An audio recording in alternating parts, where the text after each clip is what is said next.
You may have seen protests in the USA, or constant posts on social media about Israel, Free Palestine, and more. One of the things that pro-Palestine people constantly post about is calling Israel a terrorist group. Meanwhile, Canada, the United States, and other countries classify Hamas as a terrorist organization.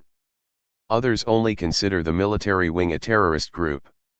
A few posts also call Israel a killer of children, but is it true? Let's have a look at the data. These statistics come from May 17 data. It may have changed by the time you view this video. Israel has killed 197 total people, 58 children, 34 women, 75 Hamas soldiers. Hamas has killed 10 total people, 3 children, 2 women, 1 Israeli soldier. As you can see, children and women are being killed by both sides. Now let's look at the actual percentages. 29.4% of the people killed by Israel were children, 17.2% were women and 38% were Hamas soldiers. When we look at Hamas percentages, we see that they killed 30% children, 20% women, and 10% Israeli soldiers. As you can see, the numbers of children and women are pretty close percentage-wise. Before the attacks in May of 2021, how often did Hamas attack Israel? In January, Hamas fired 3 rockets. Israel did not respond. In April they fired 37 rockets and Israel responded.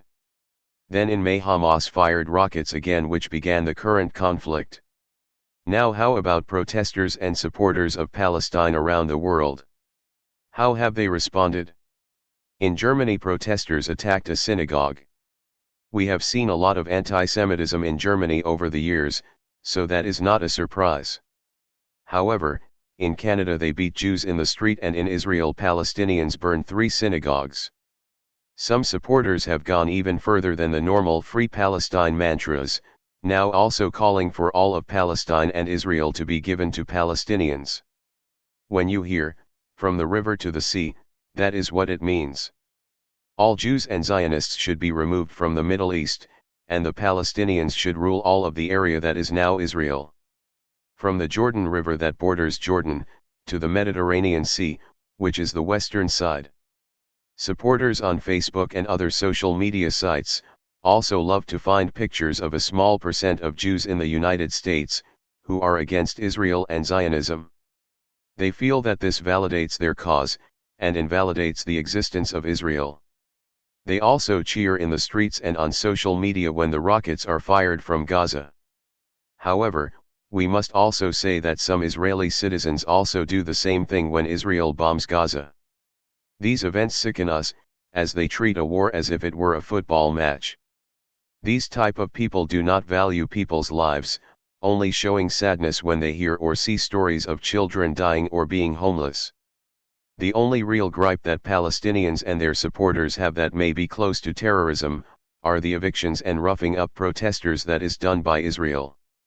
However, these are common practices in other countries. When people can't pay rent in the US or China, they are removed from their apartments. Also, United States police, China police, and Russian police are also pretty brutal to their citizens when they protest. Our final point about Israel is that they don't want to kill children and women and innocent citizens. Gaza is a very small and densely populated area.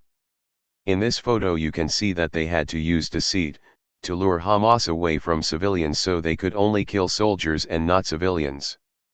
We see no such techniques coming from Hamas.